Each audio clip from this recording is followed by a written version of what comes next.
ان سے ملنے کی یہی ایک راہ ہے، ملنے والوں سے راہ پیدا کر، تنہا نہ چل سکو گے محبت کی راہ میں چل رہا ہوں آپ میرے ساتھ آئیے۔ تو اللہ والوں کے ساتھ جڑنا پڑتا ہے، اللہ والوں کے ساتھ تعلق رکھنا پڑتا ہے، اللہ والوں کے ساتھ رابطہ رکھنا پڑتا ہے۔ اللہ والوں کے ساتھ جو بندہ جڑتا ہے وہی اللہ والا بن جاتا ہے۔ فرمایا گر ہوئے این سفرداری دلا، دامن راہبر بگیر واپس پا، اے دل اگر اس سفر کی تمنا رکھتا ہے تو راہبر کا دامن پکڑ اور بس۔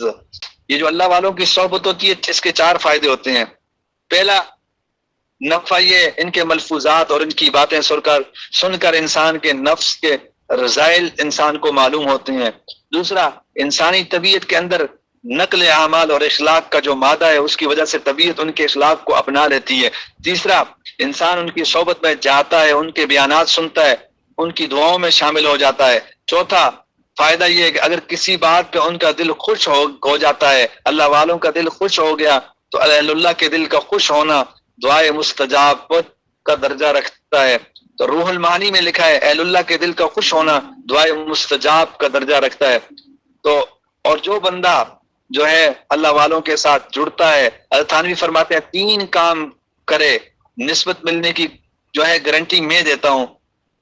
یہ کوئی عام آدمی نہیں کہہ رہا بلکہ مجدد ملت فرما رہے ہیں۔